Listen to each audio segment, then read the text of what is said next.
Number 4, sorry, we want to guarantee equal access to quality services, that is clean water, healthcare, education, and public infrastructure to everybody. And now this is very important. Why? Because in well-governed countries, this is what they call the common good. Common good is when, regardless of your status, rich or poor, your wealth, your poverty, if you're poor, your poverty only ends in your house. But as soon as you step out, you're just as rich as any other citizen, because the social amenities are you're benefiting from them. Regardless of how poor you are, if the hospitals are functioning, you're benefiting from them. If the education system is all right, if the infrastructure, roads, everybody benefits, whether you drive a Benz or you drive a boda. We want to provide that to our community. We have that money. Uganda is a heavily endowed country. But as you have seen us mention it, that we are ripped off by the government that is in power. We want to create jobs. As a national unity platform, we want to create up to 10 million jobs by 2032.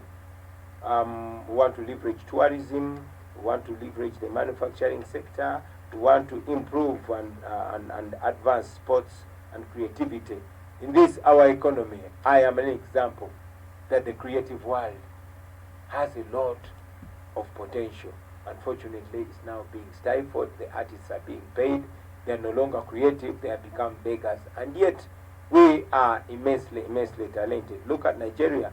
The entertainment industry has superseded the oil industry in revenue. We can achieve that. We also want to establish public school feeding, and this, I've talked about it so much. Sounds like a simple thing, but you see, our children actually don't study. Why? Because they study on empty stomachs. But if we introduce that school feeding program, it will not only benefit our children, but it's going to benefit the farmers as well, especially the women. I could have taken more time on that, but because our time is limited, I'll only give an example. That when we were going to school, some of us would only look forward to that cup of porridge on a break, and that alone would drive us. In our new government, we want to restore that because we lost it, make it nicer, even make it incentive and put some sugar, ensure that the government provides a cup of porridge and sugar for a school-going child, and one egg. Seems simple, but that one egg is a boost for the immunity and the health of the children, but also the people that produce those eggs. That is business for them. That is something that we want to do, something that we think will boost our early education, benefit our children, but also benefit our people, our small producers, especially the women. We want to stop land grabbing. We want to guarantee secure rights for all for land. We want to empower regional and local governments. And this, besides redistributing power down to local government, we also want to go as far as empowering regions. For example, have you thought about it? You want to travel to Nairobi, but you have to drive all the way to Entebbe, 4 or 5 hours, in order to take a 1-hour flight to Nairobi. Why are we having only one airport in the year 2025? These old people don't ask themselves that question. This new generation is going to ask that question, and we're going to go ahead and answer it. Not only that, I did not talk about devolution. It will take me time to break it down since we're running out of time. But let me talk about this, which is very important. I've traveled the world. I've seen so many Ugandans scattered all over the world. They are successful, but our diaspora is not tapped into. We want to leverage it, want to tap into our diaspora, strengthen it, but also make it beneficial. Those diaspora people are the biggest investors in this country. They bring a lot of money, up to $2 billion a year. That money will be followed up by action. Have them involved, have them to be voters, but also have them involved in the governance of the country. Lots of things that they can contribute. And finally, Maybe onto that one, just a quick one, Honorable. Do you think Uganda is having a problem with a foreign policy around that? Absolutely. How? And how will you work on this? Because now that's tackle something, it touches something on foreign policy of the country. Yeah, I mean, our diaspora, unfortunately, is not respected. When you look at all our embassies, they don't solve problems for Ugandans. They are spy centers. They're like ESO, External Security Organization, detached. We want to change that. We want our embassies to be benefiting our people. We want to have a better relationship with other countries, not stealing relationships. We don't want to have our ambassadors turn our embassies into casinos. No, we don't want that. I was giving you our last agenda, our agenda program. We want to transform Uganda into a tech-driven society. We have young people that are highly tech-savvy. But, I mean, you remember recently Museveni appointed a minister in charge of that sector, and the day she was appointed is the day she opened her Twitter account. We have young people, but the minister for youth has a very old and senile brain. So, are you sure about that? I'm very sure. Don't you know Balaam? Do you want to be Balaam? Or do you want your child to be like Balaam? What is the problem there in that ministry? Everything is the problem. Anyway, I wouldn't want us to use this our program to discussing people, because before long, if we start discussing people before long, the name Nabanja will be dropping. So let's not discuss people. But I'm only trying to say that Museveni picks the worst to represent, or rather misrepresent us in every region. When he goes to my own region in Buganda, you see the mess that he picks, the presidential advisors. That is misrepresentation. We have intelligent, smart people from all these regions. And in our government, we are going to pick out the best. We are not going to misrepresent. And I think on that, to justify, you can sample within the system of NUP, how you have aligned or how you pick your people in the leadership positions. Absolutely. Within the party. Can you give us a sample of how you do it? Here we are. If Uganda's given the whole country, you'll change that. I mean, here we are. I'm the president of the party. Look at my able deputy president, Dr. Lina Zedriga Waru. You know? And I mean, yeah. And I mean, look at Ageno is the head of policy in our party. You double check on her? Of course you don't. And many others. So what I'm trying to say is that it's not about me. Me, as president, I look at myself as a scout of talent for my country. You know? More like a team manager who scouts out people to play various roles. And this team will be coming from all corners of Uganda. Uganda will be fully represented.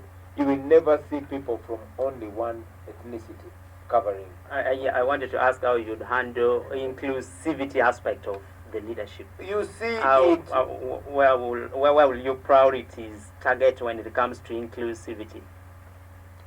We have everybody. I would say everybody. Inclusivity means everybody.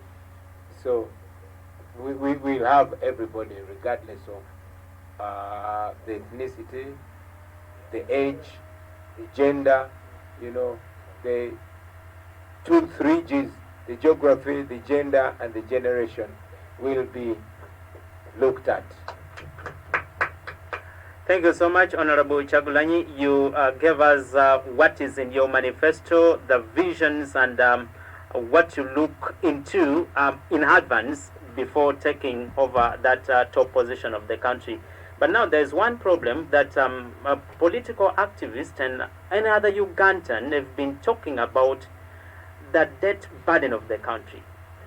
The country, almost each and every financial year, members of parliament, including those from NUP, are approving borrowings. Yes. And when this try to pull your vision down, how will you handle this? The debt burden. Yes. Right it's now we have a terrible. pending borrowing. Parliament has just approved. I'll tell you first and foremost, you said including those from NUP. Yes, there are those that went to Parliament on the NUP ticket and they sold out and we chased them away. For me, I don't beat about the bush, you see, and that's how different we are. You know, for a long time there has been people that pose like they are in opposition, but in real sense they are in opposition. You get my point? How did they come into? No, I want you to get were the they intruders? Were they No, intruders? no, no. There is opposition and there is opposition. Opposition is OH dash. Position is like, oh, my position. I'll die and kill for this, my position.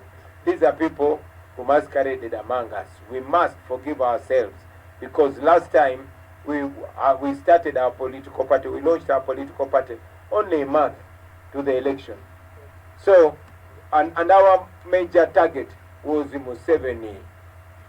You understand? So, as a political party, we were just taking whoever was available. Not anymore.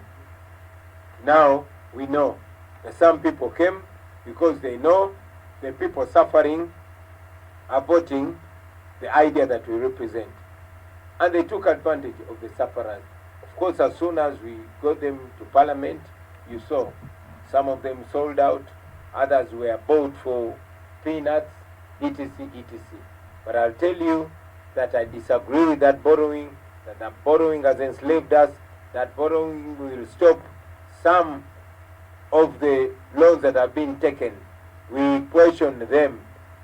But in case you're entrusted with the power, you will first need to pay back those debts. Not everything we are going to pay back directly. Yeah. Okay. You talked about sending away those who did opposite. According to you, when they went to Parliament, they started doing the opposite of what you expected from them. Yes. Don't you think that tested the party's ability to resolve internal conflict? Because we saw internal conflicts. No. You see, I don't want to be politically correct. There was no conflict. There is no conflict. There's wrong and there's right. And when you put in a position to take decisions about wrong and about right, you do exactly that. We don't negotiate corruption. No, we don't. There's no conflict between a corrupt person and a person holding them accountable. No, that is a moral question. We had others still insisting they're members of NUP. Even if you had chased them away, others went with Honorable Matthias Mpuga and others. Now, in a situation whereby you remove someone from the party and this person goes away or moves with the others from within the party who are not perpetrators of that, what comes into your mind? What is your take on that? You chase someone alone and is moving with others. You see, they are leaders and they are misleaders. Okay? Leaders lead people to the right way. Misleaders do the opposite. Thank you. All right. Now, before you summarize and we give time to Honorable Issa Twamiza to give us a brief summary of what is in your manifesto, the vision that you communicated very clearly. Lastly, from me, and then you'll summarize. When you just came to Lao, you met with the Honorable Jimmy James Michael Akena. Yes. And you told the people in Apache the meeting was a successful one.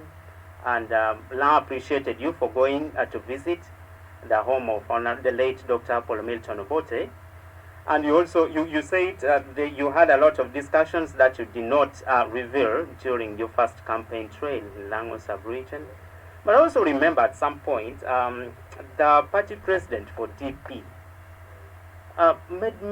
came out with a statement saying they are in the transition discussion and also mentioned the name of Honorable Jimmy James Michael Akena being part of that discussion. And he said the discussion ongoing about the transition has already resolved in advance not to give you power. That means Honorable Jimmy James Michael Akena was part of that discussion, but also you were seen having another discussion with Honorable Jimmy Don't you think this might be your discussion with Jimmy might be diversionary? You see, there are two ways to look at a point: the pessimistic way and the optimistic way. I choose the latter. You see, Honorable Jimmy Akena is my friend, first and foremost. From way back, he's my friend, and we relate like Ugandans, and he's quite intelligent, and I like intelligent people. And we have our conversations, which I won't share here. He's a leader of a political party. Of course, there's some things where I firmly disagree with him. For example, I disagreed right from the beginning. Him getting close to Museveni, because I know Museveni. Museveni is a liar. Museveni, he will never say something and stand by it. So me, I don't, I'm a nationalist. I believe in reconciliation. I believe in dialogue.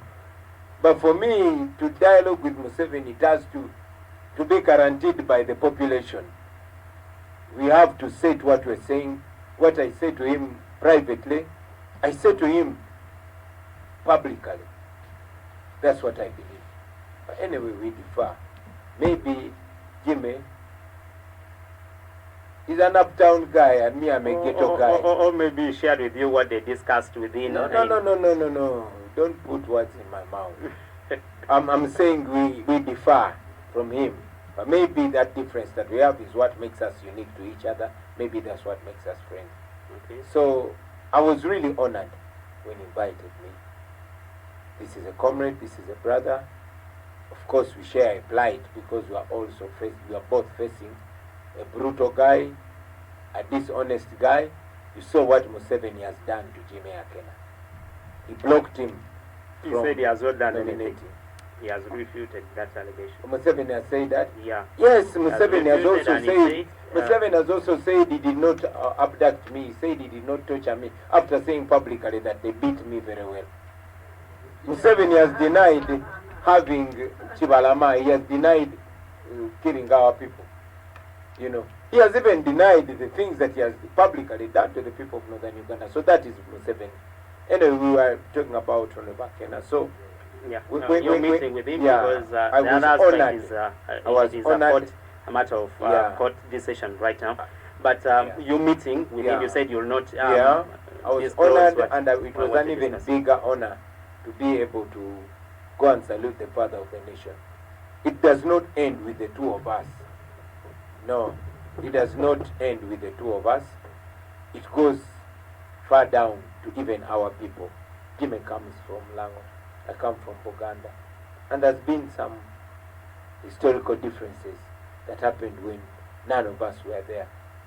And I think we have a responsibility to unite our people. We have a responsibility to bring our people together. We have a responsibility to give hope that Uganda can dare to live in love and harmony and true trust. Because when these regions came together, Uganda got independence, you know. So when these regions come together, Uganda can get freedom. You know, right. It's not about Jimmy or me, it's about all of us. And if God used us to show that picture, then glory be to God. Thank you so much, Honorable Robert Kyagulanyi. Now I'll give this time to Honorable Issa Otoamiza to at least summarize the discussion with the party president. Jimmy indeed will get patch. I mean, Issa indeed will get patch. Chichek, Apoy. I think Stuart Boa, the party president, may National Unity Platform, the Dinamero Kobo. Apoy, dang me ya 12, me look, Luak me lao, Kirijoa me Winule Luo, Itumba me Uganda, me God you look, Doga Achichek. Pea tati yore kitano Kobo Kere. Enta binu keta Chichek, a summarize me do a chichok, me mi worry to you. Mena Machiel, eno binu nyute. Ni enye oluoni Robert Kyagulanyi Ssentamu. Ame ilao kan oluoni okele kuch.